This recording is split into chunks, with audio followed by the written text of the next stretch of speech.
What's up, everybody? Welcome back to another episode of the Cheeky Midweeky, where we are making strength and conditioning not boring anymore, and we do that by highlighting the practitioners that make this the best field in the world. Today, we have a former colleague of mine, again, Kate Correia. And Kate, as you said, you are the queen of reverse engineering. So pick up where you left off air. Yeah, so I was just saying that, like, when I come up with conditioning, there's like so many tools in the book. We all know that. But what is the buy-in? Like, what are the things that you're going to get from your sport coaches? How are you going to relate to them? How are you going to make your athletes want to do things, right? So obviously most of us create some sort of summer packet. In collegiate soccer, running, conditioning, being fit, like that is your number one thing, right? Every soccer program for the most part has some sort of fitness test. So when you're looking at your sports and you're trying to get buy-in from your athletes and you're trying to get buy-in from your coaches, sometimes we have to take our hat that we wear as strength and conditioning professionals, and we have to be able to put everything we kind of know aside and look at those two buckets and be like, okay, how do I bring everything together? Like, how do I make the athletes fulfilled and buy them in, but how do I also get my coaches bought in on my programs? And then how do I use the science that I know works to make that all work? So, I was putting together the summer packet and I was just thinking to myself, like, again, like, how do I do all of that? And so my coach really loves 300-yard shuttles. Some of us might think like soccer, 300-yard shuttle, whatever. Doesn't really matter what you think, okay? What matters is what the coach says. Our practices are in really short parts of the field. So we basically break up the field into like three, and we practice 90% of the time in small pieces of the field. So we're playing small-sided all the time. She also describes soccer as short burst change of direction. That's something that she emphasizes. It's something she really loves. And regardless of what we think, it works for her and her program and her system. So my job is not to reinvent the wheel of like, why aren't you thinking of soccer as a longer endurance game? Because I'm not a soccer coach, and honestly, I've never played. I'm not even good at running. So this is not my forte, right? My forte is now to take how she coaches, how she has my athletes playing on the field, and make them really robust and resilient for that system. So she loves 300s. We have times with the 300s. I'm not going to mess with that. We're going to sprinkle those in. It'll be fine. It's anaerobic conditioning, whatever you want to say, however much you hate 300s or you love them, whatever it is, we're doing them. But then it's like other stuff, right? So the beep test is incredibly important. It is what we use to measure fitness for our team. Again, you might hate the beep test. It doesn't really matter. It's what the coach like wants to do, and it's what she's done for years. And so you have to take your hat off, and you just have to like be like, okay, how do I make my athletes really good at running the beep test? Right? So you, again, like those 300s, those shuttles, that mindset, that grind from a 300 really translates to the beep test. So now I'm using that 300 that my coach really likes, telling my athletes that that's going to help them with the beep test. So, okay, now we're doing that. But then it's like, where else, what else can I do? So for me specifically, for the summer, I had them test their beep test once a month. And then also I created a strategy to have them do just high levels of the beep test. So we were doing like, so the most recently we did level 11 of the beep test 3 times with a 2-minute rest in between. Keeping your certification is essential to staying hired as a strength and conditioning coach. Both of our long-form courses, Fundamentals 1 and Fundamentals 2, offer CEUs to the NSCA, the NCSF, as well as the ASCA professional development points. Click the link down below to learn more about our education courses, which are both over 20 hours long and allow you to learn from some of the best practitioners in the field of strength and conditioning. Do they have to get, like, they don't have to get past 11.4, right? Like for us, that's passing. But if they are so dialed in and they can do the entire level, it's a lot of work in a short amount of time, but they know that speed, they know the stride, they know what's coming to pass the test. So rather than doing the whole thing and really burning them out, let's get them really prepared for that mental part of it that gets really hard. So after a 2-hour long practice, we did level 11 3 times with a 2-minute rest. A couple weeks before that, they did level 10 4 times, for example.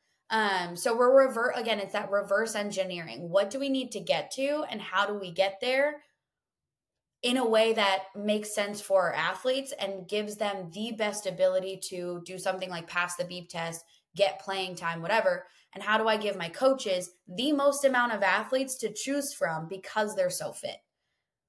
And so we did do this strategy last year, and we actually had a record number of people pass the beep test. So, we went with that strategy again. We're going to see if we can replicate that. So we'll see, but I'm very confident. And even like the girls were so thrilled because like they were like, I can't believe I can do this. I can't believe how much I can do this. I can't believe how many beeps I'm making at the end of doing this 3 times, right? So it's that confidence piece that really matters in a fitness test anyway. So that's one side of it. The other side of it is like, okay, how do we get really sports specific? So for me, it was breaking down the game of soccer. So we're lucky enough to have GPS data, right? So I went through and I was like, what is the average amount of miles that they cover in a game, specifically for our team, our system, people that are playing 90 minutes, whatever, like how much are they covering in a game? And so basically I was like, okay, so I need them to be able to run. For us, it was like 6.5 miles. I need every single athlete on this team to be able to, except for the goalkeepers, to be able to run 6.5 miles twice a week because we play 2 games a week. So that's what I need them to do. So 2 times a week, I'm going to have these long endurance runs. One of them is going to be really straightforward, run for 6.5 miles. And then throughout the summer packet, we reverse engineered that. So we increased it. I think it was 10 to 20%. I forget exactly what it was, but we just increased it over the summer. I started at the bottom and then I, decreased it from there. So they tapered up and then we tapered down a little bit going into preseason. But we did that. And then it was like, okay, well, soccer isn't just like a long run for 6.5 miles. Like we have other things. Then we did like an interval run. So we got to 6.5 miles, but now we're including short sprints. So they would sprint as hard as they can for 15 seconds. They would run for maybe a minute, and then they would walk for, maybe another minute or 2. And it was just like, I forget exactly the ratios that I was using now that I'm thinking about it, but it was just how do we, again, mimic soccer. So in that way, we're still getting speed, we're still getting endurance, we're training the cardiovascular system, which is the same thing as endurance, Kate. But how do we do all of that to just get them bought in? And I was like, this is how I did it specifically for soccer. But then, as you know, I've done this for other sports too. Well, yeah, and so I have the gift of knowledge, and let's dive into the softball thing before I had a lot of things that I wrote down. So let's talk about the softball thing because I know about that, but our listeners don't know about that. Taking a quick break from the show to talk to you about one of our sponsors, TeamBuildr. TeamBuildr has been my online software platform choice since 2019. Been using it at Towson, using it at Goldfinch, and use it with my online remote clients. You can learn more about them in the link down below. TeamBuildr is also part owner in the Plyomat, which will allow you to get quick, valid, and reliable jump data, jump height, ground contact time, and reactive strength index in just seconds. They are part owner of Plyomat, so you can check them out in the link down below as well. Yeah. So when I was working with a softball team, this softball team loved, prior to me getting there, my understanding was that they ran a lot of polls because they felt like the girls weren't conditioned enough. They didn't have, they weren't fit. So they ran a lot of polls. For people that don't know, that's when you literally run from one foul pole to the other, which includes the warning track. So they're running like both on grass and hard gravel. Sometimes if you do like a big group, or they're just running on that gravel warning track the entire time, which obviously can be really tough on the shins, the ankles, and everything else. Typically they would do that as punishment. And So it would be like after a practice, the girls would really hate it. And it wasn't necessarily like doing anything for them, right? At the end of the day, they weren't necessarily getting fit, and instead they were just hating their coaches. So and then on top of that, they would do random base running. Like there was no rhyme or reason for base running. They would just do it kind of as a punishment, but less like of a punishment, because poles like is traditionally a punishment, but base running, they could cover that up as like, oh, well, we're running for our sport. Now, when I got there, I just wanted to get on the front end of that. So I was like, what do I need to do to work with these coaches so that they trust me that I will get them fit with them without them having to run poles? And I think they ran them twice since, the entire fall I was there for the first fall. So what we did was we created two different things. One, they really felt like the pitchers weren't fit.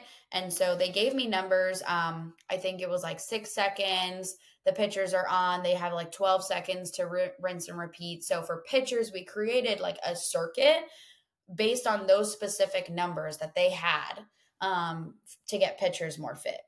For base running, I was like, it's not a problem. Like we can do base running, but let's talk about that work to rest ratio that we need to do so that you can train actual qualities and you're not just running for no reason.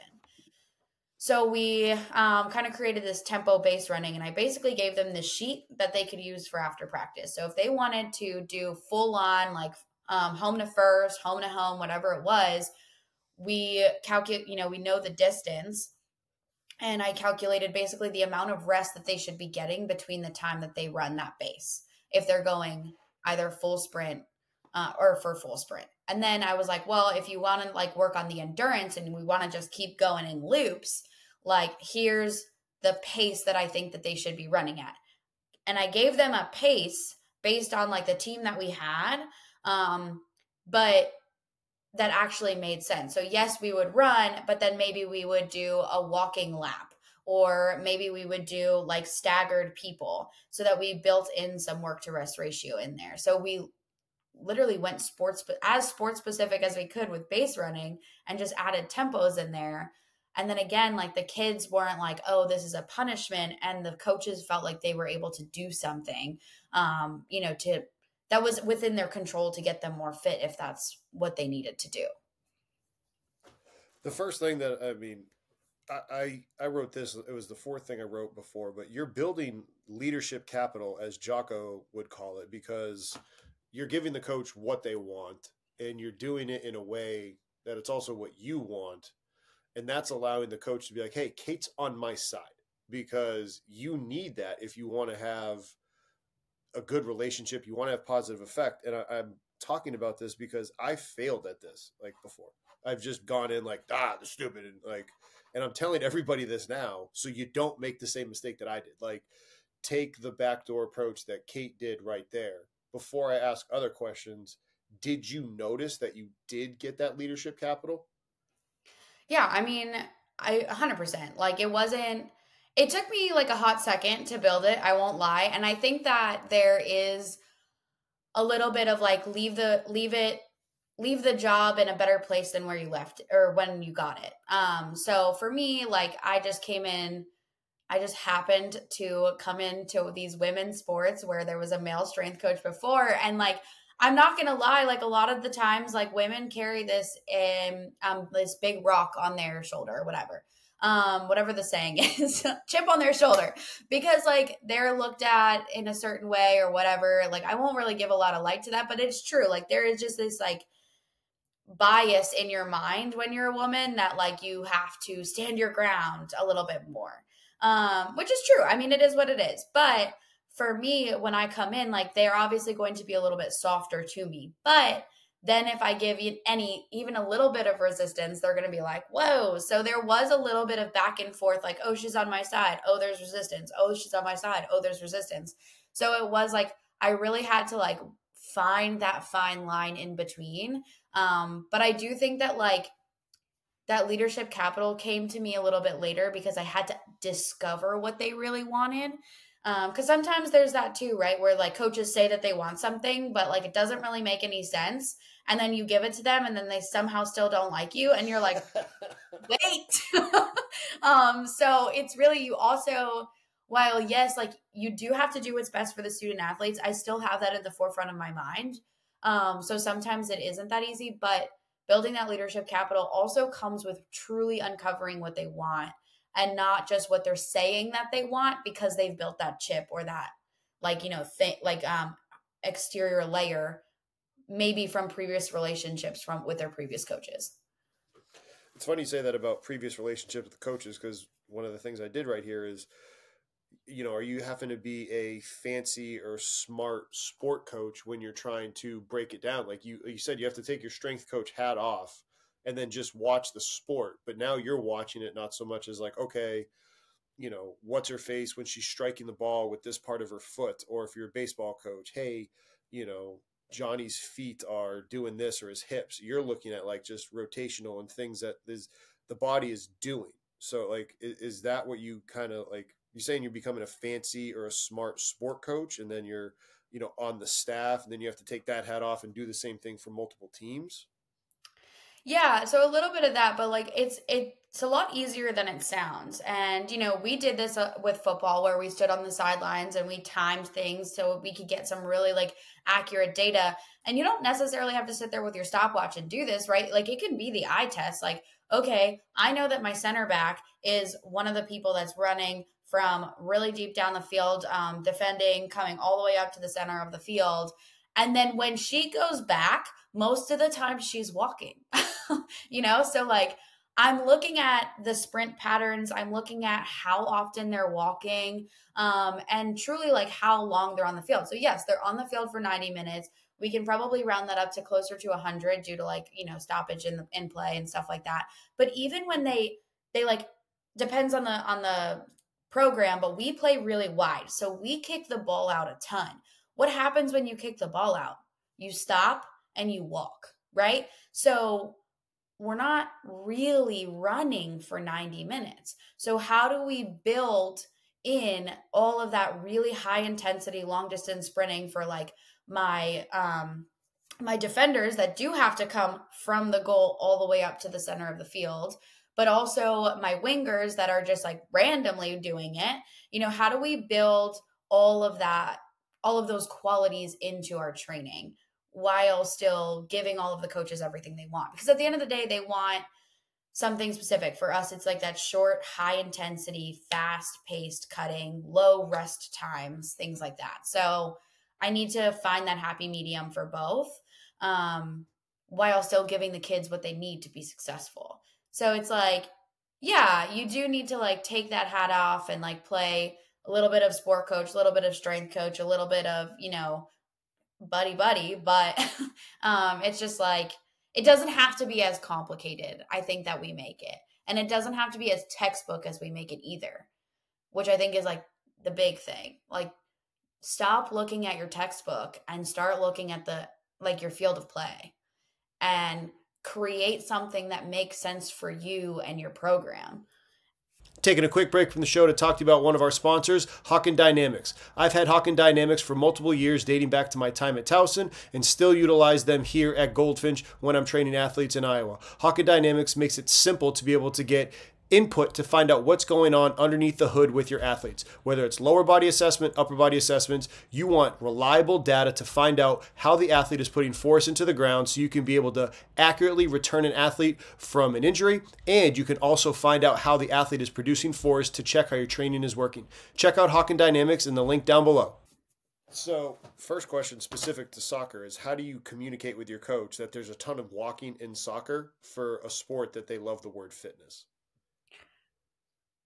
So they're actually pretty good at this. They know that there's a ton of walking.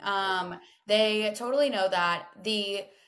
And I think this is also where you have to speak the same language, right? So they feel like fitness is their ability to recover. They actually kind of like are really good at this. Like, they know that fitness and their ability to be fit is their ability to recover from like those short burst energy things where then they're walking and then they have to do it again, right? Like getting on the ball, and being able to last on the field for 90 minutes. It's not necessarily that they want the skill to last for the 90 minutes, and they know that that's what fitness means. And so when you're talking with your coaches, I think there are a lot of coaches that don't view fitness that way, right? They just view it as the beep test. But like my coach knows that there are kids that will pass the beep test and still can't maintain skill for 90 minutes. Or they're like, they're maybe just not as, refined in certain ways. And so it's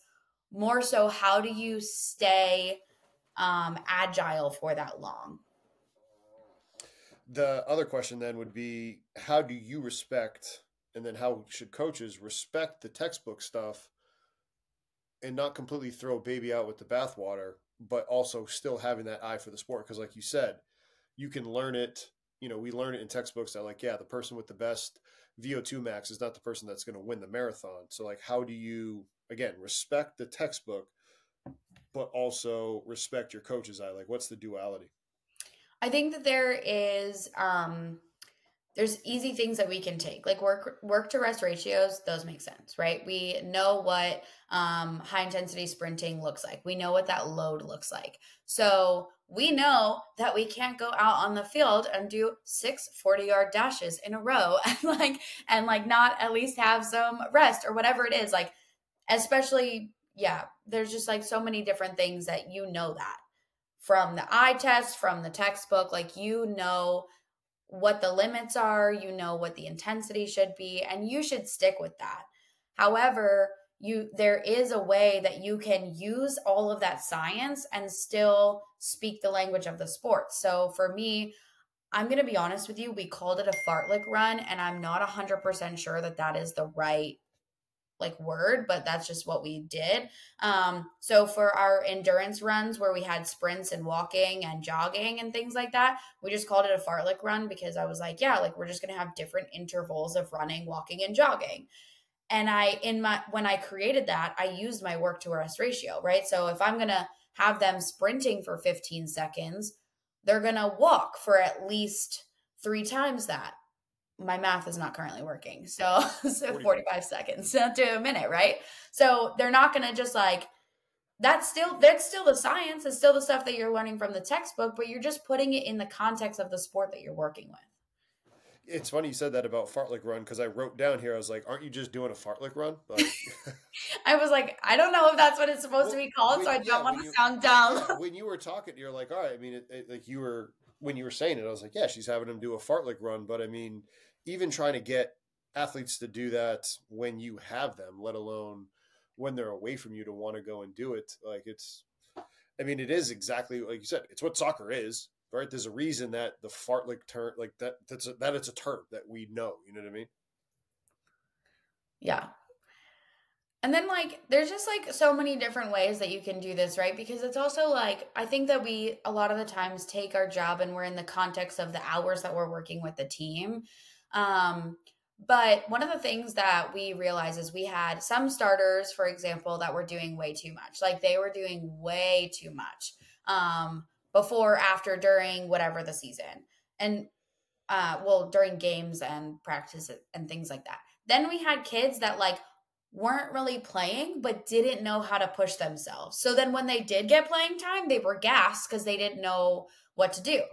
So obviously a lot of that gas is going to come from really taxing the nervous system because you're in a game and you're not really used to that. But there's if you're not doing the same amount of work as those starters or those high minute players, inadvertently you're not going to be as conditioned as they are to be on the field, right? So this year, listening to the coaches talk all about this and listening to the kids kind of struggle with that, I created a fall packet.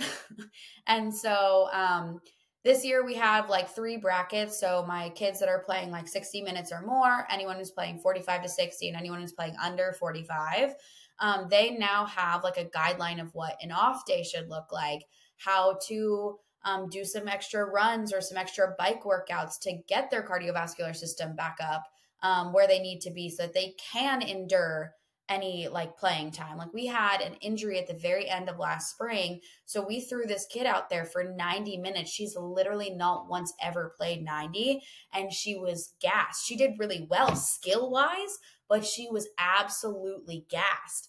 And it's not because she's one of my great kids. Like I have she was always coming to me and asking me what she needs to do to make sure that she's really fit throughout the season because she wasn't playing that much.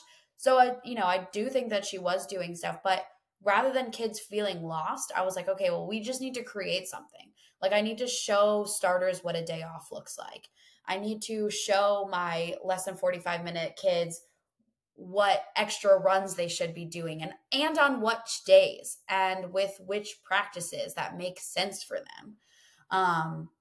So and utilizing the data that we collect for them to be able to do that as well. So those types of small things, like they seem like more work or outside of your scope or whatever, but like that's the leadership capital that you get. Like when you create something like that, your coaches start to listen and start to trust you more. How receptive were the athletes to that? We haven't presented it yet, but from the few that I have like just kind of talked about the idea of, they were all so grateful. Like that is the response that I'm getting, is just the amount of gratefulness that they're feeling, that they're going to have a real idea of what they need to do. So in that way, there is no question whether their fitness is in place. Well, and I mean, athletes have so much on their plates that now this can just be one thing that is not like they, again, it's, oh, here, we need to do this. And that's the duality of like, how do we help these athletes out and take into account the fact that they have school, they have their sport, now they have the weight, like, and not holding their hand, but also understanding the overload that is on their plate. And it's like, hey, this is what it should look like. I'm your coach. Let me help you in this situation. Yeah. I think that we lose sight of that a lot. It's like we live inside of these boxes of like what this field and what this job is.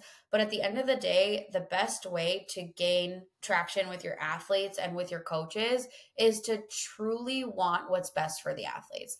Help that athlete that is really not skilled or not, that this is actually how I viewed my job when I first started at Towson. I had this one athlete who wanted it so badly. Like she was a hardworking kid. She wanted it so badly, but unfortunately, she's just like not supernaturally talented, right? She had to work really hard to be as talented as like a freshman, but the freshman was just a little sloppy, like, and not refined and things like that.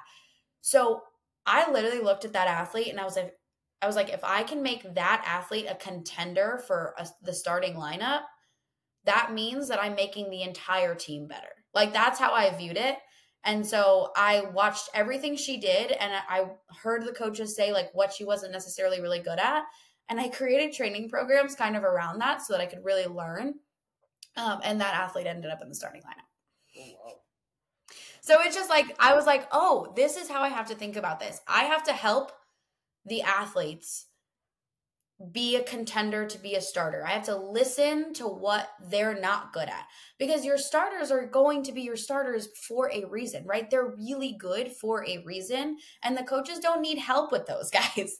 They need help with the rest of the team. So if you can make some of the rest of the team be contenders for starting positions because you listen to all those things that they weren't good at, now all of a sudden you have all these athletes that you're doing really well with and your coaches are like, oh, something's working. Taking a quick break from the show to talk to you about one of our sponsors, Vitruve VBT. With Vitruve, you can accurately measure what speeds your athletes are moving the bar. No longer do you have to program simply based on sets and reps. You can program for your more mature athletes based on the velocities that they are hitting. You can accurately measure at a great price with Vitruve, and you can have this integrate with your TeamBuildr, making it simple so you no longer have to write down the recorded reps from other devices. Everything in one place with Vitruve VBT. Check them out in the link down below.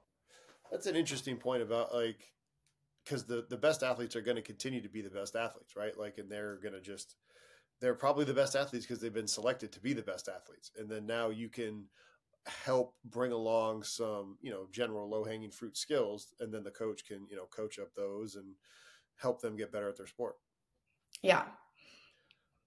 Has it been, how do you avoid trying to do the paradigm shifts? Like you said, all right, this coach believes it's short, explosive efforts. Like when does it become worth trying to have a paradigm shift? Is it after you've been there for a while? Is it never? Like, how do you respect the fact of, okay, this is what they want to do, this is what they want to believe, but eventually this is a better way to do it or a different way to do it, and you want to try to educate that coach?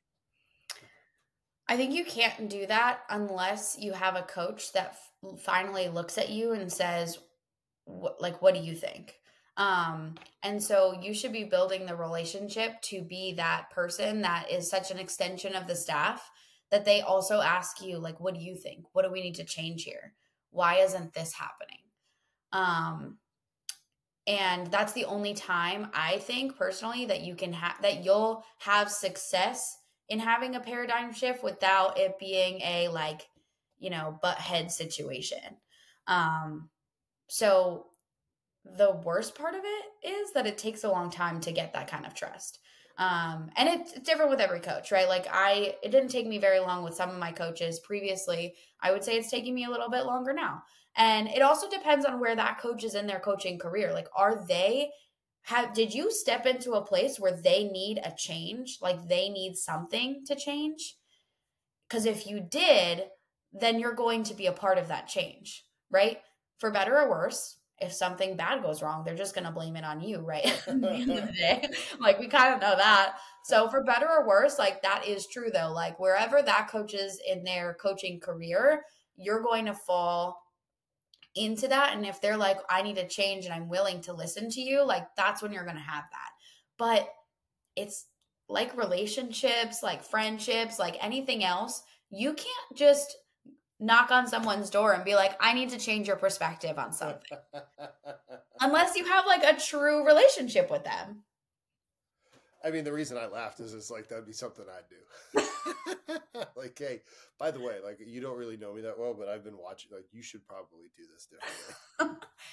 And like there's a point where like that makes sense, right? I think that you're so well respected in our field that if you were to go to observe, a staff or an individual and they wanted like some feedback, even if they didn't, like you would just be like, hey, here's what I noticed, like here's where you can change. And I think that people would be really receptive to that. Where we kind of struggle is, especially for me, I've never played soccer and this is my first soccer coach or soccer team that I'm working with. So it's going to be really hard for them to be like, yeah, okay, well, listen to you. Like, you know what I mean? Whereas like if I step into a cheer team where I have years and years of experience, okay, now I have a lot more credibility even though I'm a strength and conditioning coach. Is it better or worse working with a sport coach that maybe played at a high level or for a while? Because I mean, 99% of the time they've all played the sport. Is it better or worse for coaches to have had success as a player? Because do they then fall back on their training as the reason that they were successful versus they were successful in spite of? I think that's a really individual question based on personality, right? Because I do think that there are coaches out there that were really successful and are willing to, and noticed the adaptations that were happening while they were being successful and like playing. And they know that there were different teammates that they had that were successful for different reasons, different coaches that had different, philosophies and things like that. And then there are coaches out there that they were just naturally gifted and they never really like, not only were they naturally gifted, but they also had a very like hard work ethic. And so they don't understand why this generation doesn't have that work ethic. And like, I don't really understand it either, let me tell you. But at the end of the day, it's true. Like, I think that we're in a really different generation right now. And the work ethic isn't the same. So like if a coach doesn't understand that, and it's really personality based. Like, are they really in tune with the players? Are they really in tune with their assistants? Like, do they know that they were successful because they're talented, because of the coaching that they got? Like where did their success come from? And then it just depends on that, in my opinion. You talked about relations, and I like you've been relational. That was kind of one of the biggest benefits of you coming in, because you are good at forming relationships, and anybody listening to you talk for the last 30 minutes plus know that. A, how did you get that way? B, what's your advice to anybody listening that maybe is struggling with that? Oh, how did I get that way? You want to talk about my family baggage? I'm just kidding. Just kidding. Open up that dirty laundry. No, but I honestly, I think that's an innate thing for me. I'm a very nurturing person. I'm a very, like thoughtful person. Like I don't know how to not think about someone else's feelings in every situation that I'm in. Like everything that I'm doing, everything that I'm saying, even on this podcast, I'm like talking and I'm like, oh my God, is that person going to connect this to them? I'm like, that is just like, that's who I am. And so for me, it's like hard not to build the relationship first. So that's number one. But then number two, in this field specifically, I started so late, right? Like I quit my job when I was like 26 to go back to school. And so I didn't have my first full-time strength and conditioning job until I was 28, which is like pretty late. And so, and on top of that, like my former job, I was in sales. It had nothing to do with strength and conditioning. So, when it comes to relationships, I also feel like I was at such a disadvantage in terms of experience that the only way I could level myself up really quickly was knowing that like I needed the people around me to really believe in me. And the only way I can do that is by building a good relationship. Nobody wants to see somebody that they like fail. So if they like me, they'll want me to succeed. I mean, that's so direct to the point. Like, wow, there is something so simple about that. I was sitting back like, all right, she's going to like dive into like all of her secrets and ways of doing things. Nope. Yeah. I mean, but it is brilliantly that simple, because I mean, I had a conversation with a group of coaches today where, trying to figure out like, hey, who's ultimately who's responsible for player load for when athletes are at practice? And the consensus was the head coach. And everybody's like, you have to have a relationship with the head coach to be able, if you want to actually affect what happens at practice. And typically that then means that they're going to delegate it to the offensive staff, not just football, but like, you said the base running, that kind of relates to offense. Or in, soccer, hey, how much do we have to attack? Like, and that's king, regardless of whatever sport you're working in. Taking a quick break from the show to talk to you about one of our sponsors, Sleepme. Sleepme are the makers of the Chilipad, which has been my bed cooling device since 2020. Chilipad will allow you to sleep and not wake up hot anymore. This was something that I had to worry about. I used to have the air conditioning down way too low. Now, I don't have to have the air conditioning as low because my Chilipad, my Dock Pro, keeps my bed cold at night. Check out Sleepme, check out the Chilipad, check out the Dock Pro in the link down below. I think that the other thing, like you were just talking about like secrets and stuff like that, I think in this field, like, no, we're not all nutrition people, but we've all seen people that want to lose weight or something along those lines. And we've all watched somebody be like, I don't want to work out and I don't want to eat healthy. I want to find the pill. What is the pill that's going to get me to where I want to be? And I think that coaching has a lot of the same principles, where we want the easiest way out. And at the end of the day, like that isn't there. This field is hard. Relating to people is hard. And you have to be willing to do that in order to be successful in this field. And there's no magic way about it. And there's also like this like exterior that you have to build where you don't take everything personally. Like if somebody isn't listening to you, at some point you have to not take that personally and just be like, that person wouldn't listen to anyone. And so how do I manage this relationship in a positive way so that I don't hate going to work every day and I'm not waiting for them to call my boss and tell them that they hate me either. You know what I mean? Like, how do you manage that relationship to just like be positive and better for both of you? And a lot of the times it's taking a step back and being like, this isn't personal. And they would treat anyone like this and there's nothing I can do about it. And so I'm just going to keep doing my best and building this relationship as best as I can and managing it as best as I can. Because at the end of the day, I'm in this job, I'm doing this job, and there's something about the job that's keeping you there. So anchor yourself into that and just, don't let that sport coach affect who you end up becoming. That kind of seems like a mic drop moment because I don't know where else to go with that after that. It's almost like advice that I needed to hear when I got into the field. So anybody listening right now, like, take what she's saying, and I don't know how. I personally didn't know how to do that because of whether it was me wanting to be a perfectionist or what. I'm not trying to sit here and self-diagnose that, but like, man, I always want, like, no, that's the exception. I have to help get through to that person. And I mean, Stephen Yorkman kind of talked about that on an episode before too. Like, sometimes you have to just let them learn on their own. And that's difficult to do when you care. Yeah. I mean, it's like the same thing with our athletes, right? Like, we can tell them until we're blue in the face, stop drinking the night before a game, or, don't go and do dumb things and fall down the stairs. And they're still going to fall down the stairs. Like, it's just still going to happen. We can continue to tell them to stop doing things, and we can watch them, suffer, if you will. Because at the end of the day, like, our athletes are kind of like our kids. Like, we've all been there. Yep. And we want what's best for them, but we cannot control them. And you have to take that same principle and apply it to your bosses, your colleagues, the sport coaches you work with. And if you don't realize that all of those relationships are very similar, then you are going to be like very negative and burnt out in this field. And I think the negativity that we take on because we feel like we're not listened to, I think really controls whether you end up with a positive relationship with the field or not, or a positive relationship with your job or not.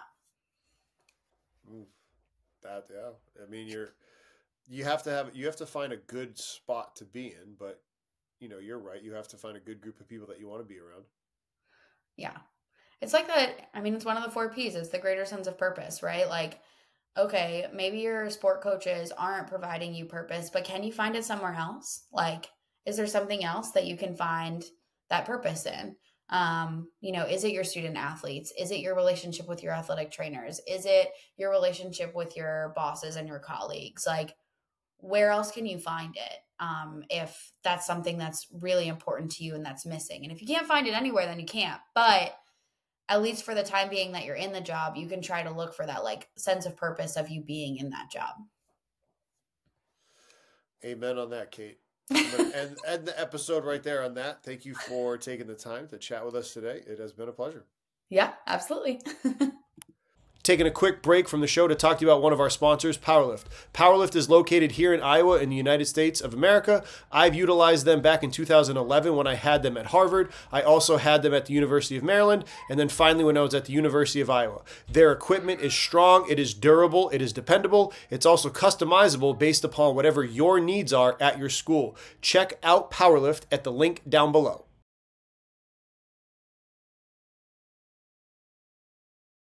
Congratulations on making it to the end of the video. Why don't you celebrate by watching more videos just like it? You can also help us on our quest to placate the algorithm gods by liking, sharing, subscribing, and commenting. Thank you.